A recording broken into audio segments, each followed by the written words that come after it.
we must improve the physical security at our schools.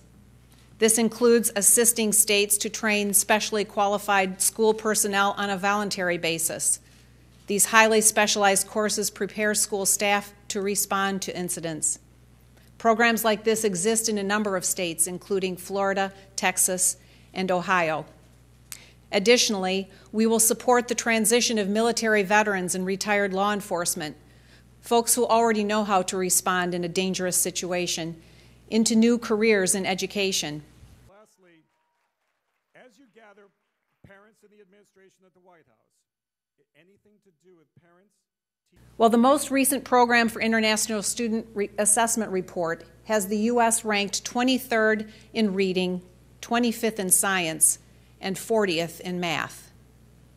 That's middle of the pack, average. We should never be satisfied with average. I couldn't help observe that after finishing fourth in the recent Pyeongchang Olympic Games, the U.S. Olympic Committee called for action and reform. If fourth demands action, 40th demands an education rethink. Now, as you may have seen over the past couple of days, that seems to be a controversial sentiment, but it shouldn't be. So now that I have the opportunity to speak unedited, I'm not afraid to call out folks who defend stagnation for what it really is: failure. That's why I joined many parents in Michigan and fought hard for more choices.